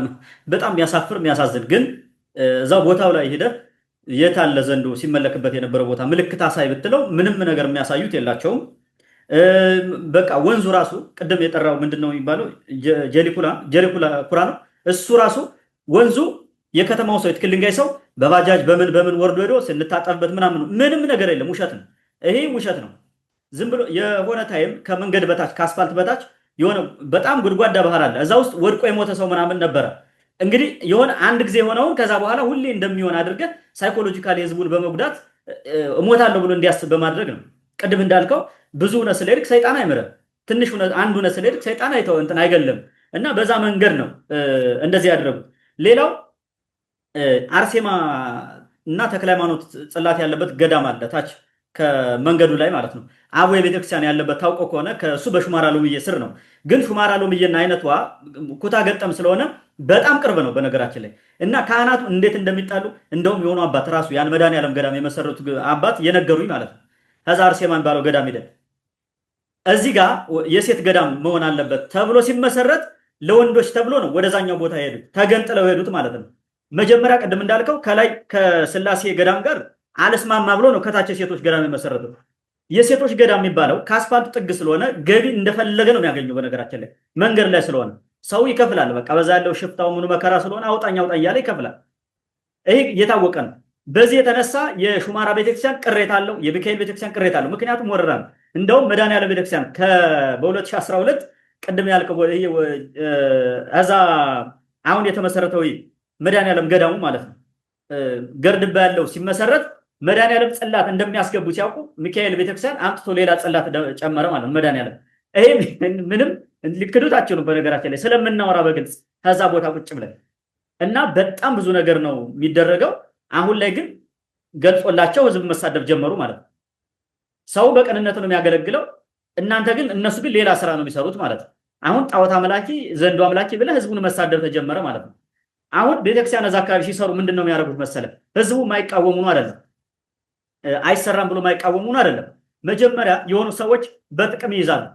ከዛ እነዛ ሰዎች ከሚቃወመው ሰው አጀነስት ይሆኑና ይቆማሉ። ህዝቡ ከሁለት ይከፈላል ማለት ነው። አሁን ቀረብ ብለው 2-3 ቀን ሂዳ አድረ ብታይ እዛ ቤተክርስቲያን ወደዛ ቤተክርስቲያን የማይመጣ ሰው አለ። ለምሳሌ ይሄ አርሴማ የሚባለው ገዳምና የአቦይ ቤተክርስቲያን በጣም የድሮ ስለሆነ አይገናኙም። ታችና ላይ ነው ያለው ቦታው። ስለዚህ የመድኃኔዓለም የአቦይ ካህናት ወደዚህኛው ወደ አርሴማ አይመጡም። በመሬቱ ለራሱ ተጣልተው ከአካባቢው ማህበረሰብ ጋር ጭራሽ እስከ ደም መፈላለግ ድረስ ገብተዋል። ይሄ ፍርድ ቤት ምናምን ይሄዳሉ። በነገራችን ላይ ሁሌ ነው የሚካሰሱት እና ህዝቡ የሚቆመው ከነሱ ጎን ነው። ፍርድ ቤቱም ለነሱ ነው የሚያደላው። ባለፈው እንደውም የሆነ ፕሮግራም የሰራ ነው የጭልጋውን ቀድሞ እንትን ሄደው እዚህ ከዳኞች ጋር ከምን ጋር ተግባብተው የከሰሱትን ሰው ያሸንፉታል። በቃ ሁልጊዜ ማለት ነው። ይሄ መነገር መቻል አለበት። በግልጽ መንፈሳዊ መሆን መቻል አለባት ቤተክርስቲያን የሚለው ቅድም ስላነሳው መድገም አልፈልግም። እስከዚህ ድረስ ሰው መታገል መቻል አለበት ማለት ነው። ወደ ዋናው ነገር ልምጣና አሁን ዋና ዓላማቸው ምንድነው ለመሆኑ የዚህ ደብተራዊ ሴራ መልእክት ዓላማው ምንድነው የሚለውን ማንሳት መቻል አለበት። እውነት ቤተክርስቲያኑን ለማሰራት ገንዘብ ፈልገው ነው ወይ የሚለው መነሳት ስላለበት ወደ አንተ ልምጣ። ኦኬ፣ እንግዲህ ለመሆኑ የደብተራው ሴራ ምንድነው መልእክቱ ወይንም የሴራ መልእክቱ ዋና ዓላማው ምንድነው የሚለው ነው። እንግዲህ በመግቢያው ያነሳሁት አለ አይደል? ከዛ የመነጨ ነው። በመግቢያው ያነሳቸውን ነገሮች እሱም ማስቀጠል ነው ዋና መሰረቱ ነገር ማለት ነው። የቅማንትን ምድር እየዘረፉ በገዳምና በቤተ ክርስቲያን መውረር ዋና ነገር ነው። ይሄ ደግሞ ምን ያደርግላቸዋል? በሂደት ቅማንትን አማራ ታደርገዋለህ ማለት ነው።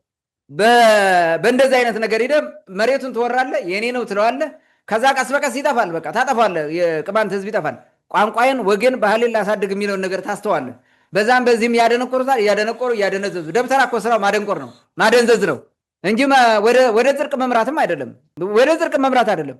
ፋኖ እያደራጀ የሚያስታጠቀ ደብተራውን ግደሉ እያለ እያስታጠቀ የሚልክ ደብተራ እንዴት አድርጎ ነው ወደ ጽድቅ እንዲመራ የሚችለው? እና ይህንን ማየት እንችላለን። ሌላው እንግዲህ በዚህ ቅማንታዊ ስነ ልቦናን እየሸረሸሩ ማጥፋት እና አማራነትን በላዩ ላይ መጫን ነው ዋና ነገሩ ማለት ነው። የአማራው ደብተራ ከበስተጀርባ ሆኖ ነው በቅማንት ደብተራ ባንዳ፣ ተላላኪ ባንዳ ደብተራ የሚያስጨፈጭፍ ማለት ነው። ሰው ቅማንትነት የሚያዋርደው በቅማንትነት ነው። እነ ገዱ አንዳርጋቸው እነ አበራና አሰማርተው ነው የቅማንትን ኮሚቴ ለማፍረስ ቅማንትን ማስጨፍጨፍ ምናምን የሚባለው። በወረዳ ምናምን ያሉ በተለይ ጭልጋ አካባቢ ያሉ ምናምን እነ መሐሪ ሙጬን ጀምሮ አሁን ያሉት ማለት ነው ከነ መሐሪ ሙጬ ጀምሮ ዛሬ ላይ ያሉት ምን እንደሚያደርጉ አስባቸው። ቅማንቶች ናቸው። በቅማንት ላይ ችግር የሚፈጥሩት እነዚህ ናቸው። በባንዳ ይህም እዚህ ጋር የቅማንት ባንዳ ደብተራ ተመጣለ። በነገራችን ላይ ደብተራው ባንዳ እንትን ይሄ ምንድን ነው የቅማንት ደብተራ ሆኖ በቃ ለአለቆቹም ሽርጉድ ማለት ከጀመረ በቃ እነሱን እኮ ነው። ሌላ ምን ታደርጋለህ? አለቃውን እንትን የሚለው ሆዱን ነው የሚያመልከው። ስለዚህ እሱን አክብሮ ምናምን ይቀጥላል። አንተን ይረግጣል የፈለገ ስለ ቅማንት ምን አገባው? እንዲያውም በካልቾ ይልሃል። ይሄ ደብተራ ወጥቶ የለፈለፈው ለዛ ነው። የማይሆን ነገር ወገኖችን ስም ያጠፋው ማለት ነው። ይህንን ማየት እንችላለን። እንግዲህ ከበስተጀርባ ሆኖ የጭቃ ጅራፍ አዘጋጀልን ማለት ነው። የጭቃ ጅራፍ አንዳንዴም ፒስማርም ምናምን ሽቦ ያለው ከጫፉ አርጎ ይገርፋል። ይሄ ማን ነው? ባንዳ የሆነ የቅማንት ደብተራ ማለት የሚገርፍ እሱ ነው። ይሄ ማለት ጀግኖች የቅማንት ካህናት የሚታገሉ ለቅማንት መብት እንዳሉ እናውቃለን። አብዛኛው የቅማንት ቄስ ይታገላል። እንዲህ መነኩሴ ነኝ ምናምን እያለ የሚመጣው ግን ዋና አጥፊ ነው። ቅማንት ሆኖ መነኩሴ ነኝ የሚለው ነው አሁን አገር እያጠፋ ያለው ትልቅ ችግር እየፈጠረ ያለው። በጭርጋም በየትም ቦታ ቢሆን እነዚህ ናቸው አገር እያጠፋ ያሉት እና ባህታዊ ነኝ የሚል የባንዲራ ጎታች ማለት እነዚህ ናቸው የቅማንት ጠላቶች። የቅማንት ነው ግን ለአማራነት ያደሩ ወዳደሮች ማለት ነው። ከርሳም ባንዳ መነኩሴ የሌለ ታሪክ ፈጥሮ እንግዲህ ማውራት አለበት። ለምን? አለቃው ማስደሰት አለበት ማለት ነው። ይሄ ነው ዋናው ነገር። ሌላው የቅማንት ጥያቄ ማኮስመን ነው። ጥያቄው እንዲኮሰምን ይፈልጋሉ። እንዲህ ለማድረግ ምን መሆን አለበት? የተለያየ ነገር ስላለ ዘንዶ አምላኪ ነበርን እንዴ? ስለዚህ አማራነት ለካ ከእንደዚህ አይነት የድንቁርና ህይወት ነው ነፃ ያወጣን እና ነፃ ብንወጣ ምን ችግር አለው? ለምንድን ነው ይሄን ዘንዶ አምላኪነት ልናስቀጥል ነው እንዴ ምናምን የሚል በውስጥ እንድትሟገትና ወደዛ እንድትመጣ ማለት ነው። ለይኩን ብለህ እንድትቀበል ማለት ነው።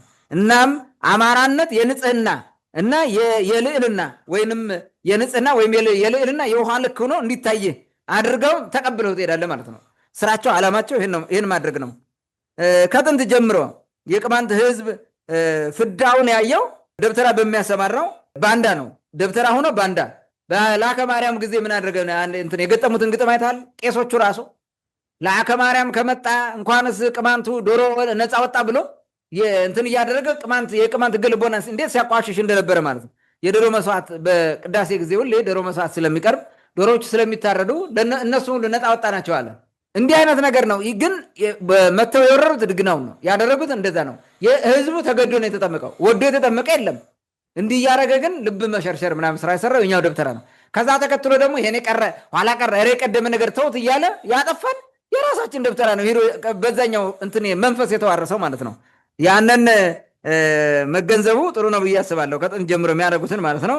ባንዳው ለቅኝ ገዢው የአማራ ደብተራ መንገድ ይጠርጋል፣ እንትን ይሰራል። ይሄ ምንድን ነው? አንዳንዴ ከብት ላም እምቢ ስትል ጫንቃ ሰብር የሚባል ይዘህ ታሰርራለህ ላሟን። ልክ ቅማንትን እንደዛ ባልሆነ መሰናክል ውስጥ አስገብቶ እንደፈለገ እንዲያደርጉት ያደርጋል ማለት ነው። ፖለቲካዊ በፖለቲካ ያሰርራል ማለት፣ በድብትርና ያሰርራል ማለት። ይሄ ግልጽ ነው፣ በጣም ግልጽ ነው። ምንም እንትን የለውም። እንዲህ አይነት ስራ ነው የሚሰራው ደብተራው ማለት። አንተን እያነቀ ለጠላት አሳልፎ የሚሰጥ ነው፣ ከርሳም ማለት ነው።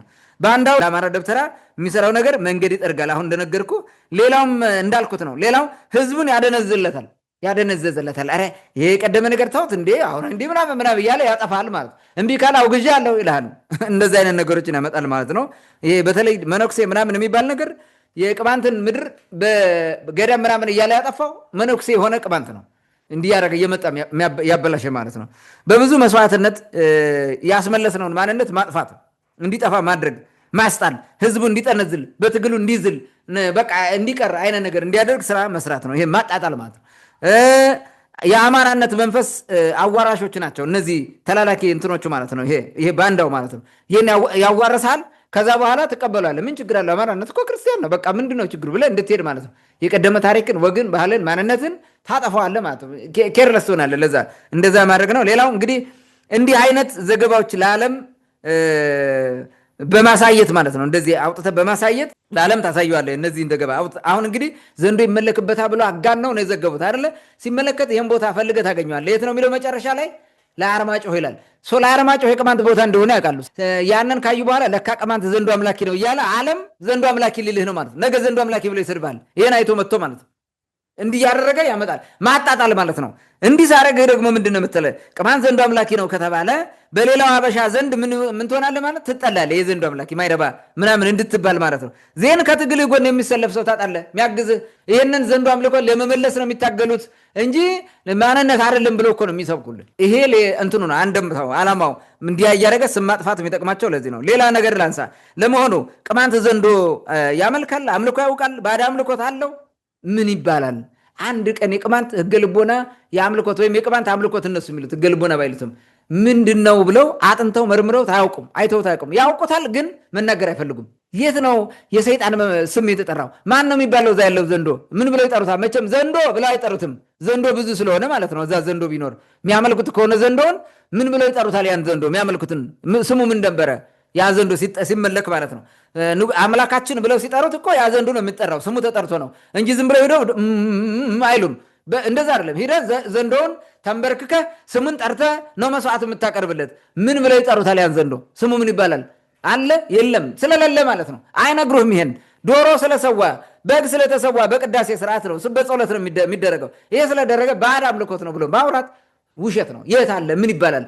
የቅማንቶች ህገ ልቦና አምልኮት ስርዓት ከመጀመሪያው ጀምሮ ምን ብሎ ነው የሚቀድሰው? ዛሬ ኢትዮጵያ ኦርቶዶክስ ተዋሕዶ ቤተክርስቲያን በቅዳሴ ስርዓት ያስገባቸው ዜማ ያስገባቻቸው ስርዓቶች በሙሉ ከዚህ የተወሰደ አይደል እንዴ? ከህገ ልቦና የተወሰደ አይደል እንዴ? ይህንን እያወቁ ለምንድን ነው የሚደናበሩት ማለት ነው? የህገ ልቦና ስርዓት እኮ ትክክለኛ የእግዚአብሔር አምልኮት ስርዓት ነው። ይህን በድፍረት ነው የምናገረው። እነሱ እንደሚሉት እኔ ድሮ እውነት ይመስለኝ ነበረ። ቋንቋውን ስለተማርኩት ምን ብለው እንደሚቀድሱ ስለማውቀው ማለት ነው። የሚቀድሱት ምን ብለው እንደሆነ እግዚአብሔርን ብቻ ነው የሚጠሩት እና መላእክት እንዲያማልዷቸው ነው የሚጠሩት። ከዛ ውጭ የጣዖት ስም አይጠራ፣ የምን ስም አይጠራ። ይህን እነሱ ነው የሚያወሩት። ይህን እኮ ቅዳሴውን በአማርኛ ቀይረ ብታረገው ራሱ ይናደዱብሃል እኮ። ለምን በአማርኛ ቀየረው? እንደ ልባችን የምንሳደበውን ሳይታወቅ ማንም የማያውቀውም ብለው መናገራቸውን አይቀርም ብዬ አስባለሁ። ይሄ ውሸት ነው። የዘንዶ ትርክት ወይም ዘንዶ ያመልካሉ ፖለቲካ ነው። የቅማንትን ጥያቄ ለማስጣል ቅማንትን ለማሸማቀቅ የተፈጠረው ፖለቲካ ትርክት ነው። የሐሰት ገድል ጸሐፊዎች ድሪቶ ነው። ልክ እንደነ ገድለ ተክለ ሃይማኖት የዶሮ አኳኩሉ ብሎ እኔን ጭንቅላት የበላ እንዳለው ያ ጭንቅላትን እንትና ይኩኖ አምላክ በልቶ ነገሰ እንዳለው እንደዛ ነው ይሄ የሚያመጡት። እነዚህ አገዎቹን ካላጠፋልኝ ምናምን የሚል አባ ዘብራብሩክ ነው የሚባለው የነሱ ገድል እንደተጻፈው ማለት ዝም ብሎ እየተጨፈኑ እንደሚጽፉት ትልቅ ክብር ለማግኘት ብያሉ እንደሚጽፉት ማለት ነው። የዘራ ያዕቆብ ያደረገውን ወንጀልና ያን ግፍ አፍንጫ እየቆረጠ ሰዎችን ለማርያምና ለመስቀል አልሰግድም አሉ ብሎ አፍንጫ የቆረጠ ማለት ነው። እንኳን ለማርያምና ለመስቀል ለእግዚአብሔርም አልሰግድ ብል ማነው አፍንጫ የሚቆርጠኝ? ማንም ይቆርጠኝ። ግን እሱ እንዲህ አድርጓል። ይህን እንደ ትልቅ ታምር አድርገው በታምረ ማርያም የጻፉ ጀግኖች እኮ ናቸው። እንደዚህ አይነት የውሸት ነገሮችን ያልሆነውን እንደሆነ አድርገው የሚጽፉ ሁሉ ልማድ ነው። ስለዚህ የሐሰት ገድል ጸሐፊዎቹ ስራ ነው። የሐሰት እንግዲህ ለጥጃ ድባ ወይንም የጥጃ ተራራ ወይንም የጥጃ ማሰባሪያ ጎጥ ላይ የተመሰረተው ገዳም ምን አይነት ተአምር እንደሰራ አድርገህ ታወራለህ። ምስኪን ሰው ከአዲስ አበባም ከምንም ዘንዶ የነበረው የታሰረው ምናምን እዚህ ያደረገው ገዳም እያለ እየተተለተለ ይመጣል ማለት ነው። ኪሱን እያወለቀ እያበላ ለደብተራ ይሄዳል። አንድ ቀንም እንደዛ እንትን አይቻልም። ውሸት ነው። የለም አትምጡ፣ ምንም ነገር የለም። ተጣልተው ነው ገዳም የመሰረቱት። ይህን ማወቅ አለበት ሰው ማለት ነው።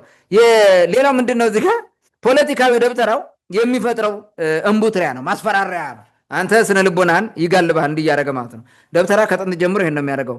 ደብተራው ከዚህ በፊት የመጣበትን የተሳሳተ ታሪክ ለማድበስበስ እና እሱን አስቀጥሎ ለመዝረቅ ነው። ቅማንት በትክክለኛ ራሱ ማስተዳደር ሲጀምርና ቅማንትነቱ ላይ መቆም ሲጀምር፣ ቋንቋውን መናገር ሲጀምር አማራው ምን እንደሚል ያውቃል። ስለዚህ የሸፈኑት ነገር ሊገለጥ ነው። እንዳይገለጥ ቅማንት ምን ሆን አለበት? መጥፋት። ለመጥፋት ምን ሆን አለበት? ማስጠላት፣ ማሸማቀቅ፣ ማዋረድ። አንተ ራስህ ከራስህ ጋር እንድትጣላ ማንነት እንዲደብር ማለት ነው። ዘንዶ አምላክ ነበርኩ እንዲህ ብለህ እንዲቀፍ አንተነት ራሱ እንድትጠላው በማድረግ ስራ ነው የሚሰራው ማለት ነው። የተወሰነ ነጥብ ላንሳ በመጨረሻ። የአማራው ደብተራ ሌት ተቀን የሚሰራው በሐሰት ትርክት አማራ ያደረገውን ቅማንት አፍኖ በዛው ለማስቀረት ነው። እንዳይነቃ እንዳያውቅ ማለት ነው። መጥቶ ቅማንት ላይ የሚረባረበው ማለት ነው። የአማራ ቦታ ሄዶ ገዳም ለስራ ብሎ አይደናበርም። አንዴ በሱ አግብቶታል። የተጠመቀውን ወረድ ያን ቀድሞ አማራ አድርጎት አጠምቆ አማራ ሆን ያለውን ወስዷል። ወረድ አማራ ነኝ ብሎ ያመነለትን ወስዷል። በግድም አፍነው የወሰዱትን ማለት ነው። ቅማንተኛው እስከ ዛሬ ያልጣል አማራ ሁሉ አለ እኮ በተለያየ ቦታ ያን ሁሉ አፍነው ይዘዋል። ስለዚህ እንዳይወጣ ምን ማድረግ አለብህ? ይህን መተህ አናቱን ማለት አለብህ። ቅማንት መተህ አናቱን ማለት ረጅም 10 ክንድ የሚሆን ምላሳቸውን የውሸት ምላሳቸውን እንደ ዳቢሎስ እየዘረጉ ስም ማጥፋት ማዋረድ ስላለባቸው ነው። ሰው ይህንን ላስጠብቀው ለመሄድ ነው። እንግዲህ ደብተራው ከእርሱ እንዳይጎድልም ይሰራል። ከእርሱ እንዳይጎድል ምን ማለት ነው? እንዲህ አይነት የውሸት ስትተርቅ ብዙ ሰው ይመጣልሃል። ገዳም የሚጎበኝ ያ የሚጎበኝ ደግሞ ብር ይዞ ነው የሚመጣው። የተለያየ ቦታ ምስኪን ኢትዮጵያ ሕዝብ ሞኝ እኮ ነው። በጣም ይዋ እኮ ነው። ይዞ ይመጣል፣ ያስረክባል። የፈለገው ጧፉን ምኑን ያመጣል። ጧፉን ሰብስበው ቢሸጡት እነሱ ናቸው። ጃንጥላም ያመጣል፣ ሰብስበው ይሸጣሉ። ገቢ ነው። ምን ይሄ እኮ የሚታወቅ ነገር ስለሆነ ማለት ነው። እና ከእርሱን ለመሙላትም ነው ዋና እነዚህን የመሳሰሉ ዓላማዎችን ለማሳካት ነው። ታንኪ መልካም። እንግዲህ ዋና ዓላማቸውን በስፋት አንስተዋል። ምናልባት እንግዲህ በዚህ መንገድ ግን እያደናገሩ ይዘልቃሉ የሚለው ምናየው ይሆናል። ይቀጥላል አይቀጥልም የሚለው ምክንያቱም አሁን ጠያቂ ትውልድ ይህ ሚዲያ ጭምር የእኛ ሚዲያ ጭምር እስከ መሬት ወርዶ የሚሰራበት ጊዜ ይመጣል። በነገራችን ላይ ሰላም ሲሆን የራስ አስተዳደሩ ሲመሰረት እዚህ ገዳም ድረስ ሂደን ፕሮግራም እንሰራለን። ዘንዶ የታለ ወንዙ የታለ ለምሳሌ ውሻ የሞተበት ሰው ይኖራል። ምክንያቱም እስከ ኃይለ ሥላሴ ነበር ብለዋል። እንደው ሌላው ቢቀር ትውልድ በጣም ብዙ ትውልድ ሙቷል የሚባል ጉዳይ ስላነሱ እነዛ የሞቱት ትውልዶች እነማን ናቸው? የእነማን ዘር ናቸው? ቅማንት ደግሞ እንኳን በትውልድ ደረጃ የሞተን ሰው ይቅርና እያንዳንዷን ነገር ለይቶ የሚያስቀምጥ ነው። ስለዚህ ይህን በትክክል የምናጣራበት ጊዜ ይመጣል ማለት ነው። ምናልባት ሰው አይሰማም፣ ማህበራዊ ሚዲያ አይጠቀምም ብለው ዝም ብሎ ማህበራዊ ሚዲያ ላይ ዝም ብሎ ለግልብ ለሆነው ተከታይ ሰርተውት ከሆነ እኛ እጅ ገብቷል። ህዝቡ አይሰማውም ብሎ ከሆነ እኛ ደግሞ ሚዲያ ላይ አውርተን አንተው ወደ መሬት ወርዶ ህዝቡ እውነት ጣዖት አምላኪ ነበረ፣ ዘንዶ አምላኪ ነበረ። ምክንያቱም ስድብ ስለሆነ የአይነቱ ባህል የተሰደበበት ፕሮግራም ስለሆነ ይህን በትክክል ወደ ህዝቡ አውርደን ከህዝቡ ጋር ፊት ለፊት የምንነጋገርበት ጊዜ ይመጣል ብዬ አስባለሁ። በመቀጠል እንግዲህ አንድ ጥያቄ ለመጨረሻ ጊዜ ላንሳ። ይህን ጉዳይ በተመለከተ መፍትሄው ምንድን ነው? ህዝቡ ምን ያድርግ? የሚመለከተው አካል በሙሉ ቅማንትን የተሰደበው ቅማንት በሙሉ ይመለከተኛል የሚለው ምን ያድርግ የሚለውን በህግ ከመጠየቅ አንስቶ እነሱን ጉዳዮች ብታነሳ ደስ ይለኛል። ወደ አንተ ልምጣ። ምን መደረግ አለበት? መፍትሄው ምን ሊሆን ይችላል? ህዝቡ ምን ማድረግ አለበት? ይህን በተመለከተ ብዙ ስራዎችን መስራት አለበት። በቀላሉ እዛ ያለ ህብረተሰብ ሰብስቦ ይህን ሰውዬ ማስወገዝና እዛ አካባቢ ልቀቅልኝ ማለት አለበት። ልቀቁ፣ ኢቭን ገዳሙን ራሱ ልቀቅ ማለት አለበት። አንፈልግም፣ እኛን ልታዋርዱ ነው እንጂ ልጸልዩ መስሎን እኮ ነው። እንዲህ አይነት ፖለቲካ ልትሰሩ ነው እንደመጣችሁት፣ አንፈልጋችሁም፣ ዞር ብሉ ማለት አለበት። የመጀመሪያው ያ ገዳም እንዲነሳ መጠየቅ ነው። ተሰብስቦ ማለት አንፈልግም ኖ ማለት አለበት። የፈለገ ቢሆን ማለት ነው። የመጀመሪያ ነው። ሁለተኛ እንዲወጡ የተሳደበው ሰው በግል መክሰስ ያስፈልጋል። ክስ መመስረት ማለት ነው። የመጀመሪያው ክስ መመስረትና ፍርድ ቤት ማቆም ያስፈልጋል። ተሰብስቦ ተደራጅቶ ማንኛውም ቅማንት ይሄን መክሰስ አለበት። ዛሬ እንኳን ባይመች ማለት ነው አይቀርም፣ መከሰሱ አይቀርም ይሄ ሰው ማለት ነው። ስለዚህ ያን ማድረግ ያስፈልጋል። ሌላው ትልቁ ነገር ትግሉን አጠናክሮ ማስቀጠል ነው። ዋናው መሰረታዊ መፍትሄው ራሱን በክልል አደራጅቶ እስካልቆመ ድረስ ቅማንት እንዲህ አይነት ስራ ነው የሚሰራበት። እየመጣ የማንም ግራ የገባው መነኩሴ የማንም ከርሳም መነኩሴ እየመጣ እንዲህ በቃ በጆሮ ላይ ይሸናባል ማለት ነው። እንደፈለገ ያደርጋል። ሰው ራስን በራስ የምታስተዳድርበት ክልል መስራት ያስፈልጋል ማለት ነው። ሌላው የትግሉ መሰረታዊ ጠላቶችን ለይቶ ማወቅና ሴራቸውን መረዳት ያስፈልጋል። እንደዚህ ከሆነ ታውቃለህ ማን ሲመጣ ምን እንደሚያደርግ ማለት ነው። ሰው እነማን ናቸው መሰረታዊ ጠላት? የቅማንት መሰረታዊ ጠላት ቁጥር 1 ደብተራው ነው፣ የአማራ ደብተራ ነው ቁጥር 1 ማለት ነው። ቁጥር 2 የተላላኪ የቅማንት ደብተራ ማለት ነው። ተላላኪ ሆኖ የመጣው ልክ እንደዚህ አይነቱ ማለት ነው። የፈለገ ውስጥ ገብቶ በሾን የሚባለውን አይነት ስራ የሚሰራው ደብተራ ማለት ነው። ሶስተኛው ልሂቃን ነው፣ የፖለቲካ ልሂቁ ማለት ነው። የአማራ የፖለቲካ ልሂቅ ነው። ከዚህ ቀጥሎ የአማራ የፖለቲካ ልሂቅ ተላላኪ የሆነው ደግሞ አለ፣ የናበራው ቡድን አይነትና እሱ የሚመስል ባንዳ ማለት ነው። ይህንን ባንዳ ቡድን በሙሉ ይሄ የቅማንት መሰረታዊ ጠላት ነው። ከቅማንት ትግል ጋር ተቃርኖ የቆመ ማለት ነው። ስለዚህ እነዚህን ማወቅ አላማቸው፣ ሴራቸው ምንድን ነው? አላማው ምንድን ነው? ያን አላማው የሚያስፈጽሙበት ሴራ ምንድን ነው? ይህን በደንብ አድርጎ ማወቅ አለበት ህብረተሰቡ። ስለዚህ የሆነ ተላላኪ የሆነ መነኩሴ መጥቶ ሰፈር ሲቀመጥ ምን እንደሚያደርግ ማወቅ አለበት። በሂደት መሬትን ሁሉ ይወስዳል።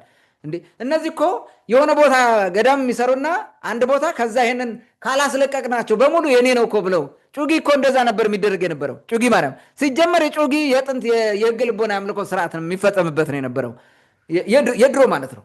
የጸበል ቦታ የሚታወቅ ነው። ኢቨን ዋልድባ ራሱ የባቶክ መኖሪያ ነበረ፣ የባህታውያን መኖሪያ ነው። የቦታ ስያሜው ምንም የሚያሳየ ወደ ክርስትና ቀየሩት። ኦኬ ከቀየሩ በኋላ እንዳለ አገሩን በሙሉ የኛ መሬት ነው ብሎ ነው የሚወስዱት። የጩጊን እንደዛ ለማድረግ ስንት መስዋዕትነት ተከፍሏል፣ ያን ህብረተሰቡ ለመቆም ዛሬ ድረስ እናስለቅቃለን ብሎ የሚፎክሩ ማለት ነው። ስለዚህ ይህንን በደንብ አድርጎ መረዳት ያስፈልጋል፣ በደንብ አድርጎ ማለት ነው።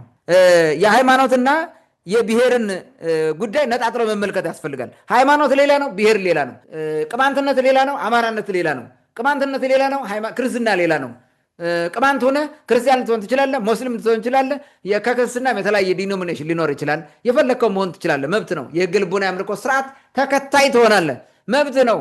የፈለግከውን መከተል ማለት ነው። ስለዚህ ሃይማኖትን ከብሔር ጋር እያቀላቀሉ ህገ ልቦናውን ካላጠፋ ነው ቅማንት አይጠፋልንም ብለው የሚሄዱት የተሳሳተ መንገድ መሆኑን መረዳት አለበት ማለት ነው። ጭራሽ የተሳሳተ ነው። ይህን ለይቶ ማወቅ ያስፈልጋል። እኛ እዚህ ጋር ምን እያደረግን ያለ ነው? ብሔርን በማጥፋት ዘመቻ ቤተክርስቲያን ስራ እየሰራች ነው። ከጥንት ጀምሮ እንደዛ እያደረገች ስለሆነ መታገል አለብን ብለን ነው እየታገልን ያለ ነው እና ለይቶ ማወቅ ያስፈልጋል። ልክ እኛ እንደምናደርገው ለይቶ አውቆ መታገል ያስፈልጋል። ሌላው የኢትዮጵያ ኦርቶዶክስ ተዋሕዶ ቤተክርስቲያን የሃይማኖት ስርዓት ከገባችበት የፖለቲካ ሸንኮፍ የፖለቲካ ሸለፈት በመንፈሳዊ ምላጭ መገረዝ አለበት ብዬ አምናለሁ። እንደዛ ነው ያለችበት። በቃ የሆነ ሸለፈት ነገር ነው የሞላው። ክርስቶስን ብቻ የሚሰብክልህ ፍቅርን፣ እውነተኛነትን የሚሰብክ የለም። እውነትን የሚሰብክ የለም። እውነትን ስትሰብክ ያው ክርስቶሳዊ መሆን ይታወቃል። ከዛ ይልቅ እንዲህ አይነት ትርክት እየተረከ የሚመጣው ነው የሚበዛው። ስለዚህ ማስተማር ያስፈልጋል። ቤተክርስቲያኗ የዮዲት ጌዲዮን እንዳያረገችው ማስተካከያ ማለት ነው። የዮዲት ጌዲዮን እኮ ቤተክርስቲያንን ስትበጠብጥ አስተካክላ አብራሽ ከሌሎች ሃይማኖቶች ጋር እኩል ሆነሽ ተጣጣመሽ ትዘልቂያለሽ ብለህ ነው ጸጥ ያደረጉት። በዛ ጊዜ ስርወ መንግስት በግድ የተጠመቀ ክርስቲያን አለ? የለም። በግድ የተጠመቀ ሌላ አለ? የለም። ማንም የሃይማኖት ጦርነት ግጭት አልነበረም። እነዚህ እብዶች ናቸው በኋላ ክብረ ነገሥት ትርክት ከግብፅ ደብተራዎች ተቀብለው መጥተው እንደገና አጡዘው ያን ነገር ያበላሹት ማለት ነው። ስለዚህ ወደዛ መመለስ ያስፈልጋል። እኛንን ይህን ታግለን ማሸነፍ ያለብን ቤተክርስቲያን ክርስትናን በመንፈሳዊነት ብቻ እንድታገለግል ከፖለቲካ ወጣ ማድረግ ያለብን እንደዛ ነው። የሌሎችን ሃይማኖት ባለመንካት እንድትጠነቀቅ ማለት ነው። ያን ማስተማር ያስፈልጋል። ምንም አይነት አዲስ ገዳም ወይንም ቤተክርስቲያን በቅማንት ምድር እንዳይሰራ መደረግ አለበት። ትግሉ እስከሚያልቅ አስተዳደራችን እስከሚመሰረት በምንም መንገድ ማለት ይህን ማረጋገጥ አለብን። ማንም መፍቀድ የለበትም። ቅርሶቻችን ነው እየሄዱ የሚሰሩት። ካላጣው ቦታ የህገ ልቦና የአምልኮ ስርዓት የነበረ ቦታዎች እየሄደ ነው ታሪክ የሚያጠፋው ቅርስ የሚያጠፋው የሚያወድመው እንደዛ እየሄደ ነው። ስለዚህ መቆም አለበት። ሚሰራ እንኳን ከሆነ ግድ ካለው የህገ ልቦና ይዞታ ያልሆኑ ከዚህ በፊት የጸሎት ስርዓት ያልተከናወነባቸው የመቃብር ቦታ ካልሆኑ ቦታዎች ላይ ይስራ። ምንድነው እኛ ጋር ገዳም የህገ ልቦና እንትን ድግና ላይ እየሄደ የሚንጠላጠለው? ይሄ ማንነት ማጥፋት እንደሆነ ማወቅ አለባቸው። ይህንን መረዳት ያስፈልጋል። ሌላ ነጥብ ማንሳት እንፈልገው በመረጃና በእውቀት ላይ የተመሰረተ ትግል ያስፈልጋል። የቅማንት ትግል በመረጃ በእውቀት።